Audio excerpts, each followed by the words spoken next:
നമ്മുടെ engineering chemistry സിലബസിലെ 4 module complete ചെയ്തിരിക്കുകയാണ്. ഇത് നമ്മൾ 5th മൊഡ്യൂൾ സ്റ്റാർട്ട് ചെയ്യാം. നമ്മുടെ 5th മൊഡ്യൂളിൻ്റെ പേര് water chemistry and sewage water treatment. വളരെ സിമ്പിളായിട്ടുള്ളൊരു മൊഡ്യൂളാണ്. വളരെ ഈസി ആയിട്ട് നിങ്ങൾക്ക് പഠിക്കാനും പറ്റുന്ന വളരെ സിമ്പിളായിട്ടുള്ള ഒരു module, water chemistry and sewage water treatment. ഇവിടെ നമുക്ക് ആദ്യം ഡിസ്കസ് ചെയ്യേണ്ടത് ഹാർഡ് വാട്ടർ ഹാർഡ്നെസ് ആണ്. നമുക്ക് ആദ്യം ഡിസ്കസ് ചെയ്യുന്നത് ഹാർഡ്നെസ് ഓഫ് വാട്ടർ. നമുക്ക് എല്ലാവർക്കും ഫെമിലിയർ ആയിട്ടുള്ള ടേമാണ്. വാട്ടർ നല്ലൊരു യൂണിവേഴ്സൽ സോൾവെൻ്റ് എന്നാണ് വാട്ടർ അറിയപ്പെടുന്നത്, അല്ലേ? ഏറ്റവും ബെസ്റ്റ് ആയിട്ടുള്ള ഒരു സോൾവെൻ്റ് ആണ് വാട്ടർ. അതുകൊണ്ട് തന്നെ ഒരുപാട് ഇമ്പ്യൂരിറ്റീസ് അതിലേക്ക് വന്ന് അടിയാനായിട്ടൊക്കെയുള്ള സാധ്യതകളുണ്ട്. അപ്പോൾ ഈ ചാപ്റ്ററിൽ നമ്മൾ പറയുന്നതാണ് സീവേജ് വാട്ടർ ട്രീറ്റ്മെൻറ്റ് എങ്ങനെയാണ്, അതൊക്കെയാണ് നമ്മളിവിടെ ഈ ചാപ്റ്ററിൽ മെയിനായിട്ട് ഡിസ്കസ് ചെയ്യുന്നത്. ഓക്കെ, അപ്പോൾ നമുക്ക് നമ്മുടെ ഫസ്റ്റ് ടോപ്പിക്കിലോട്ട് കിടക്കാം. What is hard water, hardness of water. Hardness of water എന്താണ്? ഹാർഡ് വാട്ടർ എന്ന് പറഞ്ഞാൽ എന്താണ്? വാട്ടറിനുള്ളിൽ ഡിസോൾഡ് ആയിട്ടുള്ള salts, especially calcium, magnesium dissolved salts വാട്ടറിൽ പ്രസന്റ് ആണെന്നുണ്ടെങ്കിൽ വാട്ടറിനെ എങ്ങനെ വിളിക്കാം? The water is said to be hard. അങ്ങനെയുള്ള വാട്ടർ ഒരിക്കലും നമ്മൾ സോപ്പ് അപ്ലൈ ചെയ്ത് കഴിയുമ്പോൾ ലാദർ ഫോം ചെയ്യുന്നില്ല, അല്ലേ? അങ്ങനെയുള്ള വാട്ടർ നമുക്ക് എല്ലാവർക്കും അറിയാവുന്ന കാര്യമാണ്. അത്തരം വാട്ടറിനെ വിളിക്കുന്ന പേരാണ് ഹാർഡ് വാട്ടർ. അപ്പോൾ what is the cause of hardness? എങ്ങനെയാണ് വാട്ടർ ഹാർഡ് ആകുന്നത്?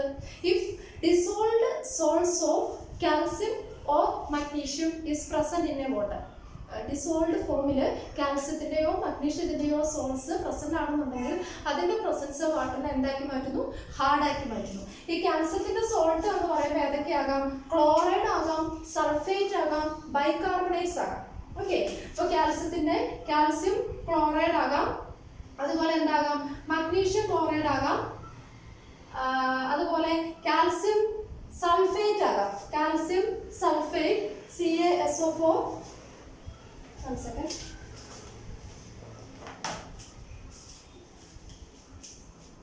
CaSO4. അതുപോലെ മഗ്നീഷ്യം സൾഫേറ്റ് ആകാം. ഇപ്പൊ കാൽസ്യത്തിന്റെയോ മഗ്നീഷ്യത്തിന്റെയോ ക്ലോറൈഡ്, കാൽസ്യത്തിന്റെയോ മഗ്നീഷ്യത്തിന്റെയോ സൾഫേറ്റ്, അതുപോലെ calcium bicarbonate CaHCO3 twice MgHCO3 twice, bicarbonate ion HCO3 minus. So its formula would be CaHCO3 twice or MgHCO3 twice. ഇങ്ങനെ കാൽസ്യത്തിന്റെയോ മഗ്നീഷ്യത്തിന്റെയോ chloride, അല്ലെങ്കിൽ കാൽസ്യത്തിന്റെയോ മഗ്നീഷ്യത്തിന്റെയോ sulphate, അതും അല്ലെങ്കിൽ കാൽസ്യത്തിന്റെയോ മഗ്നീഷ്യത്തിന്റെയോ ബൈകാർബണേറ്റ്സിന്റെ പ്രസൻസ് വാട്ടറിൽ വന്നാൽ അത് വാട്ടറിനെ ഹാർഡാക്കി മാറ്റാം. ഓക്കെ, അതാണ് വാട്ടറിന്റെ ഹാർഡ്നെസ്സിന് കാരണമായിട്ട് പറയുക. Then there are 2 types of hardness. അതിന് ഒരു കാര്യം കൂടെ നമുക്ക് നോക്കാം. എന്തുകൊണ്ടാണ് ഈ ഹാർഡ് വാട്ടർ, ഈ അയോണുകൾ വാട്ടറിൽ സോലുബിൾ ആയിട്ട് ഉണ്ടായാൽ, അല്ലെങ്കിൽ ഈ അയോൺസിന്റെ പ്രസൻസ് വാട്ടറിൽ ഉണ്ടെങ്കിൽ എന്തുകൊണ്ട് അത് ലാദർ ഫോം ചെയ്യുന്നില്ല? അപ്പോൾ നമ്മൾ ഈ ഹാർഡ് വാട്ടറിനുള്ളിൽ നമ്മൾ എന്തോരം സോപ്പ് അപ്ലൈ ചെയ്താലും പത ഉണ്ടാവുന്നതിന് പകരം ഒരു പ്രസിപ്പിറ്റേറ്റ് പോലെ അതിനെ നമ്മൾ സ്കം എന്ന് വിളിക്കും. ഓക്കെ, ഇൻസോൾബിൾ ആയിട്ടുള്ള ഒരു സാധനം ഇങ്ങനെ വരുന്നു. അതിനെയാണ് നമ്മൾ സ്കം എന്ന് പറയുന്നത്. അതിന് കാരണം എന്താ നമുക്ക് നോക്കാം. What is soap? കെമിക്കലി എന്താണ് സോപ്പ് എന്ന് പറഞ്ഞാൽ? It is sodium or potassium salt of long chain carboxylic acid, അല്ലെങ്കിൽ ലോങ് ചെയിൻ ഫാറ്റി ആസിഡ് നമ്മൾ പഠിച്ചിട്ടുണ്ട്. ലോങ് ചെയിൻ കാർബോക്സിലിക് ആസിഡിനെയാണ് നമ്മൾ ഫാറ്റി ആസിഡ് എന്ന് വിളിക്കുന്നത്. ഇപ്പം stearic acid, what is the formula of stearic acid? C17H35COOH. അതാണ് സ്റ്റിയറിക് ആസിഡ്. അതിന്റെ sodium salt എന്ന് പറയുമ്പോൾ നമുക്ക് എങ്ങനെ എഴുതാം? COONA, C17H35COONA. This is the sodium salt of stearic acid, അല്ലെങ്കിൽ ഇതിനെ നമുക്ക് സോഡിയം സ്റ്റിയറേറ്റ് എന്ന് വിളിക്കാം. സ്റ്റിയറിക് ആസിഡിന്റെ സോഡിയം സോൾട്ട് ആയതുകൊണ്ട് സോഡിയം സ്റ്റിയറേറ്റ്. ഇതാണ് നമ്മുടെ സോപ്പ് എന്ന് പറയുന്നത്. ഇത് വാട്ടറിലേക്ക് അപ്ലൈ ചെയ്യുമ്പോൾ വാട്ടറിൽ കാൽസ്യം ക്ലോറൈഡിന്റെ പ്രസൻസ് ഉണ്ടെങ്കിൽ എന്തായിരിക്കും സംഭവിക്കാന്ന് അറിയാമോ? C17H35. ഈ സോഡിയത്തിന്റെ സ്ഥാനത്ത് ആര് വരുന്നു? കാൽസ്യം വന്ന് സബ്സ്റ്റിറ്റ്യൂട്ട് ചെയ്യുന്നു. So C17H35CO. വെറുതെ നമുക്ക് കാൽസ്യം ഇവിടെ ഇട്ട് കൊടുക്കാൻ പറ്റില്ല, കാരണം കാൽസ്യം ഡൈവാലന്റ് അയോൺ ആണ്. സോ C17H35CO twice Ca ഇങ്ങനെ കൊടുക്കണം. അതേപോലെ മഗ്നീഷ്യം സൾഫേറ്റ് ആണെങ്കിൽ എന്ത് വന്നേനെ? C17H35CO twice Mg, അല്ലേ? അപ്പൊ ഇങ്ങനെ ആണ്. ഇത് ഒരു ഇൻസോൾബിൾ സബ്സ്റ്റൻസ് ആണ്. ഇത് ഒരു ഇൻസോൾബിൾ സബ്സ്റ്റൻസ് ആണ്. ഇതിനെയാണ് നമ്മൾ എന്തെന്ന് വിളിക്കുക? സ്കം. അപ്പോൾ ഹാർഡ് വാട്ടറിൽ നമ്മൾ സോപ്പ് അപ്ലൈ ചെയ്ത് കഴിഞ്ഞാൽ ലാതർ ഫോം ചെയ്യുന്നതിന് പകരം ഒരു ഇൻസോൾബിൾ പ്രസിപ്പിറ്റേറ്റ് ഫോം ചെയ്യുന്നു. ആ ഇൻസോൾബിൾ പ്രസിപ്പിറ്റേറ്റിനെയാണ് നമ്മൾ സ്കം എന്ന് വിളിക്കുന്നത്. കെമിക്കലി ആ സ്കം എന്താണ്? സോപ്പ് സോഡിയം സ്റ്റിയറേറ്റ് ആണ്, അല്ലെങ്കിൽ sodium salt of long chain fatty acid ആണ്. അത് നമ്മുടെ ഹാർഡ് വാട്ടറിൽ ഉള്ള ആ ഡിസോൾഡ് സോൾട്ടുമായിട്ട് ചേർന്ന് അതിലെ കാറ്റയോണുമായിട്ട് ചേർന്നിട്ട് ഒരു ഇൻസോൾബിൾ സബ്സ്റ്റൻസ് ഫോം ചെയ്യുന്നു. ആ ഇൻസോൾബിൾ സബ്സ്റ്റൻസ് ആണ് ആക്ച്വലി എന്തെന്ന് പറയുന്നത്? സ്കം എന്ന് പറയുന്നത്. അപ്പോൾ ഇതാണ് ഹാർഡ് വാട്ടറിൽ സോപ്പ് അപ്ലൈ ചെയ്യുമ്പോൾ നമുക്ക് സംഭവിക്കുന്നത്. ഇനി അടുത്തത് നമുക്ക് നോക്കാനുള്ളത് ടൈപ്സ് ഓഫ് ഹാർഡ്നെസ്. ഇതെല്ലാം നിങ്ങൾ +1 ക്ലാസ്സിൽ പഠിച്ചിരിക്കുന്നതാണ്, 10th ഒക്കെ ഉണ്ടെന്ന് തോന്നുന്നു. Types of hardness. Types of hardness, there are mainly 2 types of hardness. First one is temporary hardness. നിങ്ങൾക്ക് എല്ലാവർക്കും അറിയാവുന്നതാണ് types. Types of hardness. Number 1, temporary hardness. എന്താണ് ടെമ്പററി ഹാർഡ്നെസ് എന്ന് പറഞ്ഞാൽ? ടെമ്പററി ആയിട്ട് ഉള്ള ഹാർഡ്നെസ്, അതായത് നമുക്ക് ഹാർഡ് വാട്ടറിന്റെ ഹാർഡ്നെസ് നമുക്ക് റിമൂവ് ചെയ്യാൻ പറ്റുമെങ്കിൽ, അതായത് ബോയിലിംഗ് വഴി, ബോയിലിംഗ് ആണ് സാധാരണ ടെമ്പററി ഹാർഡ്നെസ് റിമൂവ് ചെയ്യാനായിട്ട് യൂസ് ചെയ്യുന്ന പ്രോസസ്സ്. അപ്പോൾ വാട്ടറിന്റെ ആ ഹാർഡ്നെസ് ടെമ്പററി ആയിട്ട് മാത്രം ഉള്ളതാണെങ്കിൽ അതിനെയാണ് നമ്മൾ ടെമ്പററി ഹാർഡ്നെസ് എന്ന് പറയുന്നത്. അതിന്റെ കാരണം എന്തായിരിക്കും അറിയാമോ? It is due to the presence of, ഞാൻ ആദ്യമേ നിങ്ങളുടെ അടുത്ത് പറഞ്ഞു, ഹാർഡ്നെസ്സിന് കാരണം എന്തൊക്കെയാണ്? ക്ലോറൈഡ് ആകാം, ക്ലോറൈഡിന്റെ കാൽസ്യത്തിന്റെയോ മഗ്നീഷ്യത്തിന്റെയോ ക്ലോറൈഡ് ആകാം, കാൽസ്യത്തിന്റെയോ മഗ്നീഷ്യത്തിന്റെയോ സൾഫേറ്റ് ആകാം, കാൽസ്യത്തിന്റെയോ മഗ്നീഷ്യത്തിന്റെയോ ബൈകാർബണേറ്റ് ആകാം. ഈ കാൽസ്യം മഗ്നീഷ്യം ബൈകാർബണേറ്റ്സിന്റെ പ്രസൻസ് ആണ് വരുന്നതെങ്കിൽ ആ ഹാർഡ്നെസ് എന്ന് പറയുന്നത് ടെമ്പററി ഹാർഡ്നെസ് ആണ്. അതിനെ നമുക്ക് ബോയിലിംഗ് വഴി റിമൂവ് ചെയ്യാം. അപ്പോൾ കാൽസ്യത്തിന്റെയോ മഗ്നീഷ്യത്തിന്റെയോ ബൈകാർബണേറ്റ് ആണ് പ്രസന്റ് ആയിരിക്കുന്നത് എങ്കിൽ നമുക്ക് നോക്കാം. ഈ കാൽസ്യം ബൈകാർബണേറ്റ് CaHCO3 twice അല്ലേ, അല്ലെങ്കിൽ മഗ്നീഷ്യം ബൈകാർബണേറ്റ് MgHCO3 twice, ഇങ്ങനെ ഏതെങ്കിലും. ഇത് മാത്രമാണെന്ന് നിർബന്ധമില്ല കേട്ടോ. ചിലപ്പോൾ ചില ഹെവി മെറ്റൽസിന്റെ പ്രസൻസ് വരാം. അതല്ലാന്നുണ്ടെങ്കിൽ അയൺ കാർബണേറ്റിന്റെ പ്രസൻസ് വരാം. മെയിൻ ആയിട്ട് ബൈകാർബണേറ്റ്സ് ഓഫ് കാൽസ്യം അല്ലെങ്കിൽ മഗ്നീഷ്യം ആണ് ടെമ്പററി ഹാർഡ്നെസ്സിന് കാരണം. അല്ലെങ്കിൽ it may be due to the presence of certain heavy metals ആകാം. അല്ലാന്നുണ്ടെങ്കിലോ സർട്ടൻ കാർബണേറ്റ് ഓഫ് അയൺ. അതുകൊണ്ട് തന്നെ ഈ ടെമ്പററി ഹാർഡ്നെസ്സിനെ നമ്മൾ എന്നും കൂടി വിളിക്കാറുണ്ട്? കാർബണേറ്റ് ഹാർഡ്നെസ് എന്ന് കൂടി വിളിക്കാറുണ്ട്. Temporary hardness or carbonate hardness. നോക്കാം, ഇതിനെ നമുക്ക് ബോയിൽ ചെയ്യുമ്പോൾ എന്താ സംഭവിക്കുന്നത്? ടെമ്പററി ഹാർഡ്നെസ്സിനെ നമുക്ക് ബോയിൽ ചെയ്തുകൊണ്ട് അതിന്റെ ഹാർഡ്നെസ് റിമൂവ് ചെയ്യാനായിട്ട് പറ്റും. അപ്പോൾ ബോയിൽ ചെയ്യുമ്പോൾ എന്താ സംഭവിക്കുന്നത് നോക്കാം. ഇതിനെ ഹീറ്റ് ചെയ്യുന്നു. ഇതിനെ ഹീറ്റ് ചെയ്ത് കഴിയുമ്പോൾ കാൽസ്യം ബൈകാർബണേറ്റ് എന്തായിട്ട് മാറുകയാണ്? കാൽസ്യം കാർബണേറ്റും കാർബൺ ഡൈ ഓക്സൈഡ് വാട്ടറുമായിട്ട് ഇത് റിയാക്ട് ചെയ്ത് പോകുന്നു. മഗ്നീഷ്യം ബൈകാർബണേറ്റിനെയാണ് ഹീറ്റ് ചെയ്യുന്നതെങ്കിൽ അത് മഗ്നീഷ്യം ഹൈഡ്രോക്സൈഡും വാട്ടറും ആവും. വെച്ചിട്ട് പോകും. ഓക്കെ, നോക്കുക, കാൽസ്യം കാർബണേറ്റ് ഒരു ഇൻസോൾബിൾ സബ്സ്റ്റൻസ് ആണ്. അത് പ്രസിപ്പിറ്റേറ്റ് ആയിട്ട് നിൽക്കും. അതുപോലെ മഗ്നീഷ്യം ഹൈഡ്രോക്സൈഡ് ആണെങ്കിലും പ്രസിപ്പിറ്റേറ്റ് ആണ്. അപ്പോൾ നമ്മൾ വാട്ടറിനെ നന്നായി ഫിൽറ്റർ ചെയ്ത് മാറ്റി കഴിഞ്ഞാൽ നമുക്ക് എന്ത് മാറി? ആ ഹാർഡ്നെസ്സിന് കാരണമായിട്ടുള്ള സബ്സ്റ്റൻസ് എല്ലാം ഓൾറെഡി ഇപ്പൊ എന്തായി കഴിഞ്ഞു? ഹാർഡ്നെസ്സിന് കാരണം കാൽസ്യം ഓർ മഗ്നീഷ്യം ആണല്ലോ. അതിനെ നമ്മൾ ഹീറ്റ് ചെയ്ത് എന്താക്കി മാറ്റി? ഒരു ഇൻസോൾബിൾ സബ്സ്റ്റൻസ് ആക്കി മാറ്റി. അതിനെ നമുക്ക് ഫിൽറ്റർ ചെയ്ത് മാറ്റിയാൽ ഹാർഡ്നെസ് നമുക്ക് റിമൂവ് ചെയ്യാം. ഇതാണ് ടെമ്പററി ഹാർഡ്നെസ്. അപ്പോൾ എന്തെല്ലാം കാര്യങ്ങളാണ് ടെമ്പററി ഹാർഡ്നെസ്സിൽ ഓർത്തിരിക്കുന്നത്? Temporary hardness is due to the presence of soluble bicarbonates of calcium or magnesium, or the presence of certain heavy metals, or the carbonates of iron. So this hardness is also known as carbonate hardness, and this carbonate hardness or temporary hardness can be easily removed by boiling, mere boiling of that water. By boiling, what happens? The dissolved calcium bicarbonate is converted to insoluble calcium carbonate, and soluble magnesium bicarbonate also converts to insoluble magnesium hydroxide, which can be replaced by filtration process. In this way, we can remove temporary hardness. Then what is next hardness? Permanent hardness or non-carbonate hardness. Permanent hardness is due to the presence of soluble salt of calcium chloride, magnesium chloride, calcium sulfate or magnesium sulfate. അപ്പോൾ കാൽസ്യത്തിന്റെയും മഗ്നീഷ്യത്തിന്റെയും ക്ലോറൈഡിന്റെയോ സൾഫേറ്റിന്റെയോ presence ആണ് ഹാർഡ്നെസ്സിന് കാരണമെങ്കിൽ ആ ഹാർഡ്നെസ്സിനെയാണ് നമ്മൾ എന്തെന്ന് വിളിക്കുക? Permanent hardness എന്ന് വിളിക്കുക. Okay, അതിനെ നമുക്ക് ബോയിലിംഗ് വഴിയൊന്നും റിമൂവ് ചെയ്യാനായിട്ട് പറ്റില്ല. ആ ഹാർഡ്നെസ് പെർമനന്റ് തന്നെയാണ്. നെക്സ്റ്റ് നമുക്ക് പഠിക്കാനുള്ളത് യൂണിറ്റ്സ് ഓഫ് ഹാർഡ്നെസ്.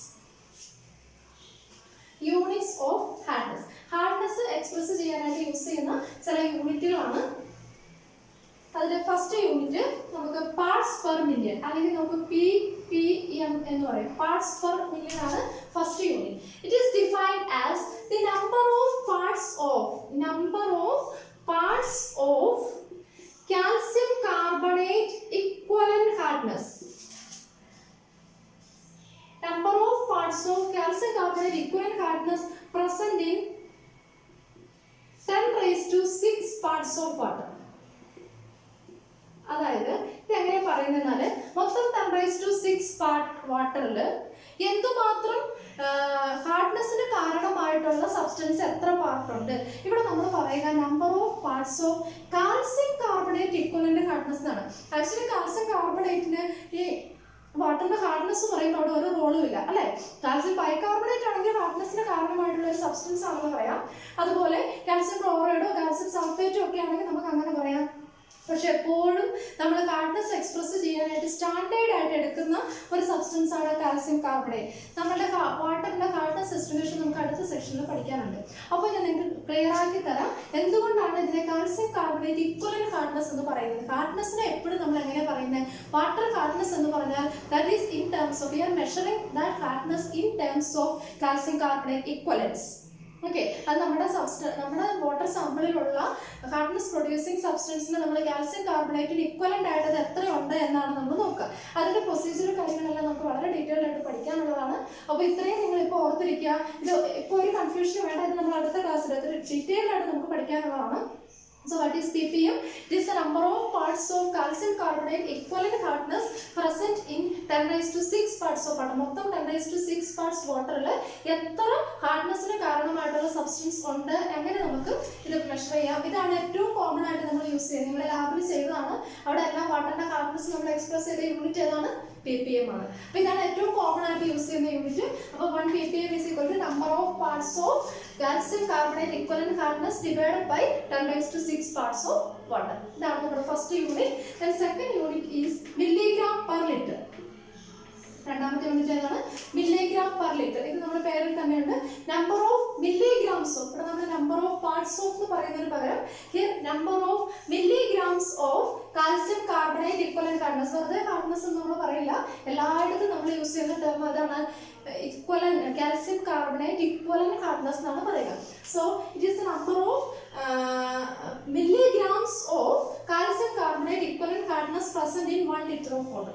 1 liter വാട്ടറിൽ എത്ര milligram calcium carbonate equivalent hardness ഉണ്ട്, അല്ലെങ്കിൽ കാൽസ്യം കാർബണേറ്റിന് ഇക്വലന്റ് ആയിട്ടുള്ള ഹാർഡ്നെസ് പ്രൊഡ്യൂസിങ് സബ്സ്റ്റൻസ് എന്തുമാത്രം ഉണ്ട് ഒരു ലിറ്റർ വാട്ടറിൽ എത്ര മില്ലിഗ്രാം ഉണ്ട്, അതാണ് മില്ലിഗ്രാം പെർ ലിറ്റർ. ക്ലിയർ ആയെന്ന് വിചാരിക്കുന്നു. It is the number of milligrams of calcium carbonate equivalent hardness present in 1 liter of water. Clear? ഇനി ഇവിടെ ഒരു ഇൻട്രസ്റ്റിംഗ് ആയിട്ടുള്ള കാര്യം എന്ന് പറഞ്ഞാൽ ഈ ppm മില്ലിഗ്രാം പെർ ലിറ്ററും ആക്ച്വലി ഒന്ന് തന്നെയാണ്. 1 ppm is equal to, ഇതാണ് വേറെ ഒരു കൺഫ്യൂഷൻ ഉണ്ടാകാൻ സാധ്യതയുള്ള ഒരു കാര്യം. 1 ppm is equal to 1 milligram per liter. അതെങ്ങനെ നമുക്ക് പറയാൻ പറ്റും? It is number of milligrams present in 1 liter എന്നല്ല പറയുക. അപ്പോൾ 1 liter എന്ന് പറയുമ്പോൾ 1000 ഗ്രാം അല്ലേ? 1000 ഗ്രാം എന്ന് പറയുമ്പോൾ എത്ര മില്ലിഗ്രാം വരും? അത് ഇൻറ്റു 1000 വരും. അപ്പോൾ നമുക്ക് എങ്ങനെ എഴുതാം? 10 raised to 6 milligram. So 1 litre എന്ന് പറയുമ്പോൾ എത്ര മില്ലിഗ്രാം വാട്ടർ ആണ്? 10 raised to 6 milligram വാട്ടർ ആണ്. അപ്പോൾ നമുക്ക് ഇതിനെ എങ്ങനെ പറയാം? 1 milligram of water present in 1 milligram of calcium carbonate equivalent hardness present in 10 raised to 6 milligram എന്ന് പറയാം. അല്ലെങ്കിൽ number of milligrams of calcium carbonate equivalent hardness present in 10 raised to 6 milligram. ഇതിന് ഇക്വലന്റ് ആയില്ലേ? What is ppm? One part of number of parts present in 10 raised to 6 part ആണ് ppm. So number of milligrams present in 10 raised to 6 milligram എന്ന് പറഞ്ഞാൽ എന്ത് തന്നെയാണ്? parts per million equivalent തന്നെയാണ്. അപ്പോൾ parts per million എന്ന് പറഞ്ഞാലും milligram per liter എന്ന് പറഞ്ഞാലും ആക്ച്വലി എന്ത് തന്നെയാണ്? സെയിം തന്നെയാണ്. അപ്പോൾ ഇത് രണ്ടുമാണ് നമ്മൾ എപ്പോഴും പറയുന്ന രണ്ട് യൂണിറ്റ് എന്ന് പറയുന്നത്. ഒന്ന് ppm, 2 milligram per liter. ഇനി നിങ്ങൾക്ക് നമ്മൾ സാധാരണ യൂസ് ചെയ്യുന്നില്ലാത്ത 1-2 ന്യൂ ടേംസ്, ന്യൂ യൂണിറ്റ്സ് ഉണ്ട്. First one is class degree. Class degree എന്ന് പറയും. ഇത് നമ്മൾ ഡിനോട്ട് ചെയ്യുന്ന ഒരു ഡിഗ്രി സിമ്പൽ ഇട്ടിട്ട് സി എന്ന് കൊടുക്കും. Okay, it is the number of parts of calcium carbonate equivalent hardness present in 70,000 parts of water. ഇത് മാത്രമേ നിങ്ങൾ ഓർത്തിരിക്കുന്നതുള്ളൂ. ppm ന് 10 raised to 6 parts of water ആണെങ്കിൽ ആണെങ്കിൽ ക്ലാസ് ഡിഗ്രിയിൽ 10⁶ പകരം എത്രയാണ് 70,000 പാർട്സ് ഓഫ് വാട്ടർ. അതാണ് ക്ലാസ് ഡിഗ്രി. നമ്മൾ അധികം യൂസ് ചെയ്യുന്ന യൂണിറ്റ് ഒന്നുമല്ല, ഇങ്ങനെ ഒരു യൂണിറ്റ് ഉണ്ടെന്ന് മാത്രം അറിഞ്ഞിരിക്കുക. So what is class degree? The number of parts of calcium carbonate equal in hardness present in 70,000 parts of water. ഇനി അതുപോലെ തന്നെ വേറൊരു യൂണിറ്റ് ഉള്ളത് ഫ്രഞ്ച് ഡിഗ്രി എന്ന് പറയും. ഫ്രഞ്ച് ഡിഗ്രി അല്ലെങ്കിൽ ഡിഗ്രി ഫ്രഞ്ച്, ഡിഗ്രി FR, ഇങ്ങനെയാണത് ഡിനോട്ട് ചെയ്യുന്നത്. ഇതെന്താണെന്നാൽ number of parts of calcium carbonate equivalent hardness present in 10⁵ parts of water. 10⁵ parts of water, അതാണ് എന്ത് ഫ്രഞ്ച് ഡിഗ്രി എന്ന് പറയുന്നത്. ക്ലിയർ ആണല്ലോ? Number of parts per million എന്ന് പറഞ്ഞാൽ ടോട്ടൽ വോളിയം എത്രയാണ്? 10⁶ പാർട്സിൽ എത്ര പാർട്ട് ഉണ്ട്. മില്ലിഗ്രാം പെർ ലിറ്റർ എന്ന് പറഞ്ഞാലോ ഒരു ലിറ്ററിൽ എത്ര മില്ലിഗ്രാം ഉണ്ട്. ക്ലാസ് ഡിഗ്രി എന്ന് പറഞ്ഞാലോ 70,000 പാർട്സിൽ എത്ര പാർട്ട് ഉണ്ട്. ഫ്രഞ്ച് ഡിഗ്രി എന്ന് പറഞ്ഞാലോ 10⁶ പാർട്സിന് പകരം 10⁵ പാർട്സ് ആണെന്നുണ്ടെങ്കിൽ നമ്മളതിനെ ഫ്രഞ്ച് ഡിഗ്രി എന്ന് പറയും. ഇനി ഒരെണ്ണം അവിടെ ഉള്ളത് milli ഇക്വലൻസ് per litre. 5th unit is milli ഇക്വലൻസ് per litre. ഇതും ആ പേരിൽ തന്നെ ക്ലിയർ ആണ്. It is A number of milli ഇക്വലൻസ് of calcium carbonate equivalent hardness present in 1 litre of water. എത്ര മില്ലി ഇക്വലന്റ് ഉണ്ട്, നമ്മൾ എത്ര മില്ലിഗ്രാം കാൽസ്യം കാർബണേറ്റ് അല്ലെങ്കിൽ ഹാർഡ്നെസ് പ്രൊഡ്യൂസിങ് സബ്സ്റ്റൻസ് എത്ര മില്ലിഗ്രാം ഉണ്ട് ഒരു ലിറ്ററിൽ എന്ന് പറയുന്നതിന് പകരം എത്ര മില്ലി ഇക്വലൻസ് ഉണ്ട് ഒരു ലിറ്ററിൽ എന്ന് പറഞ്ഞാൽ that is milli ഇക്വലൻസ് per litre. ഇത്രയും യൂണിറ്റ്സ് ആണ് നമുക്ക് ഹാർഡ്നെസ് എക്സ്പ്രസ് ചെയ്യാനായിട്ട് സാധാരണ യൂസ് ചെയ്യുന്നത്. ഏതൊക്കെയാണ്? Parts per million, milligram per litre, class degree, French degree and milli ഇക്വലൻസ് per litre. ഇനി നമുക്ക് അടുത്തത് എങ്ങനെ, എന്തുകൊണ്ട് അടുത്ത ക്ലാസ്സിൽ നമുക്ക് പഠിക്കാം എന്തുകൊണ്ട് ഇതിനെ കാൽസ്യം കാർബണേറ്റ് ഇക്വലന്റ് ഹാർഡ്നെസ് എന്ന് പറയുന്നു. അല്ലെങ്കിൽ ഹാർഡ്നെസ് എപ്പോഴും എക്സ്പ്രസ് ചെയ്യുന്നത് എന്തുകൊണ്ട് കാൽസ്യം കാർബണേറ്റിന്റെ ടേമിൽ തന്നെയാണ്.